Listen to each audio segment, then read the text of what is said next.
Binibigyan ba tayo ng konstitusyon natin ng leeway o space para labagin ang batas o kahit isang probisyon nito at hindi tayo maparurusahan? Bato, bato sa langit, ang tamaan, huwag magalit. Welcome po mga loyal na tagapanood. Hindi ko lang po matiis na hindi magkomento sa isang kahilahilakbot na kaganapan sa hearing ng Blue Ribbon Committee. Kagimbal-gimbal na ay karumal-dumal pa. Ito yung sinabi ng ibinoto po ninyo bilang senador na si Honorable Erwin Tulfo na sinang-ayunan naman, sad to say, ng isa pang honorable na kalihim naman ng Department of Justice, si Secretary Remulla. Really? Ayan, nakikita ninyo, karumal-dumal, di po ba? Kayo, tanggap nyo po ba ang usapan nila? Bali ba ay napanood hindi lang sa Pilipinas kundi sa buong mundo ang broadcast na yan, ang live coverage na yan. Nag-uusap ang dalawang lasing. Sorry po. Magagaling pala na wala sa wisyo pareho. Di po batas ang pinag-uusapan. Wala ho tayong pakialam sa batas na yan. Sometimes you have to bend the law to be able to please the people. Mas mataas po ang taong bayan sa batas. Am I right, Secretary Remulla? Yes, sir. Really? Nung napanood at narinig ko yan ay nagdilim ang paningin ko. Kayo po, ano ang naramdaman nyo nung napanood nyo yan? Nagsisigaw po ba kayo sa tuwa o nanggagalaiti kayo sa pagkainis at sa pagkagalit? Ang tanong ay kailan pa ba naging mas mataas ang mga mamamayan sa mga batas na umiiral sa bansa natin? Pagka ganyan, alam po ninyo na mas mataas pa pala ang mga mamamayan sa batas natin. Anarkiya ang ibig sabihin niyan. Rule of the mob. Hindi na rule of law ang implikasyon niyan. Law of the streets na yan. Barbarism sa ibang salita. Yan ang mensahe ng komento ni Senator Tulfo na sinang-ayunan ng kalihim ng hustisya. Ang prinsipyong umiiral po, mga kababayan, sa isang demokrasyang lipunan gaya ng Pilipinas ay no one is above the law. Alam po yan ng kalihim ng katarungan natin. Di bali na sana si Senator Tulfo, di naman siya abogado eh. Pero alam nyo ba, kahit ordinaryong mamamayan, kagaya ko, kagaya nyo, alam na alam po natin na walang sino man sa atin ang mas mataas pa sa alinmang batas na umiiral sa bansa natin. Kaya no one is above the law. Alam natin yan. Justice Secretary, ano naman po ang nangyari sa'yo? Bakit hindi ka nag-isip bago mo sinagot ng yes sir ang komento nung mainitin ang ulo na senador nyo? Abogado po kayo, wag po ninyong kakalimutan. Paano ka magiging effective na kalihim ng katarungan kung hindi katarungan ang paiiralin mo?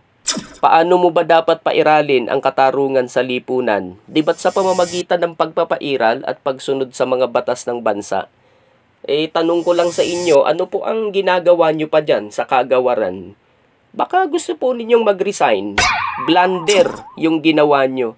Kung ako ang Pangulo, ay matapos kong marinig sa'yo yon, tanggal ka na sa pwesto. Masyadong mabait lang talaga ang Pangulo natin. Mr. President, panawagan po sa'yo, kaunting higpit naman po. Kaunting higpit, kumbaga. Paano ngayon didisiplinahin ang mga mamamayan na lumalabag sa batas? Paano kung iyan ang ibala sa autoridad? Ano na ang mangyayari? Mali, di po ba? Maling-mali.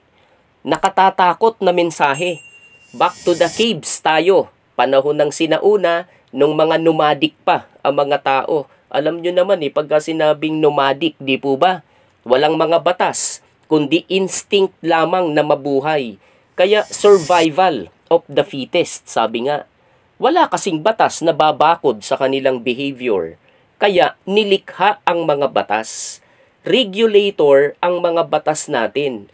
Ito ang dumidikta sa dapat na maging behavior ng tao at ang mga batas din natin ang didisiplina sa mga lumalabag. Kahindik-hindik na usapan ng dalawang dapat sana ay nagpupromote ng pagsunod, pagtalima sa ating mga batas. Umayos nga kayong dalawa. Mahiya naman kayo. Ang masakit po ay pinangatwiranan pa yan ni Senator Tulfo at ginamit na sangkalan yung prinsipyo, yung nilalaman ng Latin maxim. There's a Latin word that says, Vox Populi, Vox Dei. The voice of the people is the voice of God. Now let me ask you, Mr. President, is our law higher than the voice of God? Is our law higher than the voice of the people? Tama po ang prinsipyo na yon. Mali lang ang paggamit at pagkaintindi ni Senator Tulfo. Kailan ba nagiging tama ang prinsipyong the voice of the people is the supreme law? Kapag boses nila ang nasusunod sa eleksyon, sa forum, referendum at mga kagaya nito, kung saan ay naipahahayag ng mga mamamayan ang kanilang kagustuhan. Eto pa, nagtatalaga rin sila o mas mainam na sabihin, naghahalal ang mga mamamayan ng mga kinatawan nila sa Kongreso. Kaya mayroon tayong representatives na mas kilala sa tawag na congressmen. May senador din tayo na tumatayo ding boses ng mga mamamayan. Sa ganyang paraan ay supreme law talaga ang boses ng mga mamamayan. Hindi pwede nagagawa ng batas ang mga mambabatas na lalabag sa kagustuhan at kapakanan ng higit na nakararaming mamamayan. Kung yung mga batas na umiiral dahil yun ang kagustuhan ng mga mamamayan, ay kailangang masunod ang mga yon at maipatupad. Ang tanong, paano yun masusunod at maipatutupad? Papasailalim ng kapangyarihan ng mga batas na yon ang mga mamamayan. Mahirap man o mayaman, may pinag-aralan man o wala, opisyal man o hindi. Kaya no one is above the law. Kaya maling-mali ang gamit at interpretasyon ni Senator Tulfo na sinang-ayunan nga ni Secretary Remulla. Pambihirang buhay only in the Philippines. Eto pa, wala tayong pakialam sa batas na yan. Sometimes, you have to bend the law in order to please the people. Pag inunawa nyo yan, ay ganito po ang lilitaw. Okay lang na minsan ay baluktutin mo ang batas. Masunod mo lang ang gusto mo na makasisiya sa'yo. Ano ba yung bend? Nung tinanong ko si Mang Oxford, ay ito ang sagot niya shape or force something straight into a curve or angle. Analisahin po natin. Yung straight, yun yung isinasaad ng batas. Yung shape or force into a curve, yun yung pagbend. Nang ibig sabihin ay hindi mo sinunod yung batas. Binaluktot mo nilabag mo. Eto ang tanong, binibigyan ba tayo ng konstitusyon natin ng leeway o space para labagin ang batas o kahit isang probisyon nito at hindi tayo maparurusahan? Kung napapansin po ninyo ay may mga kinakasuhan na ang nilabag ay isang probisyon o dalawang probisyon lang ng isang batas o Republic Act. Not necessarily yung kabuuan ng batas. Kinakasuhan ka namin, Mr. Ganito. Ang kaso po ninyo ay paglabag sa article ganito at ganyan ng Republic Act so and so. Di po ba ganon? So nasaan ang katinuan ng sinabi ni Senator Tulfo na sometimes you have to bend the law in order to please the people? Hindi po majority ng mga mamamayan ang nagsasabi niyan.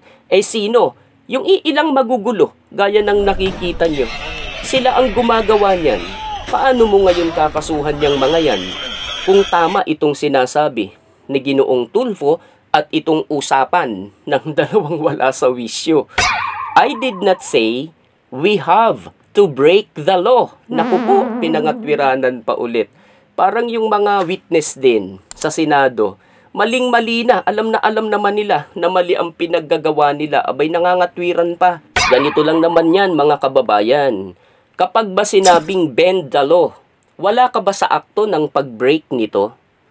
When you bend the law, are you not in the process of breaking it? Ganun din yun Ang linaw di po ba? Bend, shape, or force something straight into a curve or angle. Sinira mo yung pagiging tuwid niya. Binaluktot mo. Ano pa ba naman ang tawag doon? Sus Mariusep. Mga kababayan, ingat po tayo sa mga naririnig natin kanino man. Baka mapahamak tayo. Sino man ang nagsasabi niyan. Kung lalaliman po natin ang implikasyon ng statement na yan, ay may involved po dyan na national security.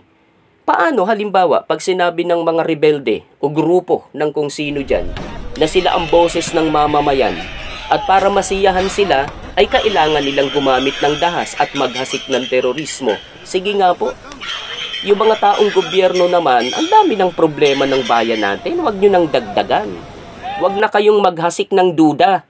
Bayaan yung tularan namin kayo sa pag-promote at pagsunod sa batas, hindi sa pagbaluktot dito.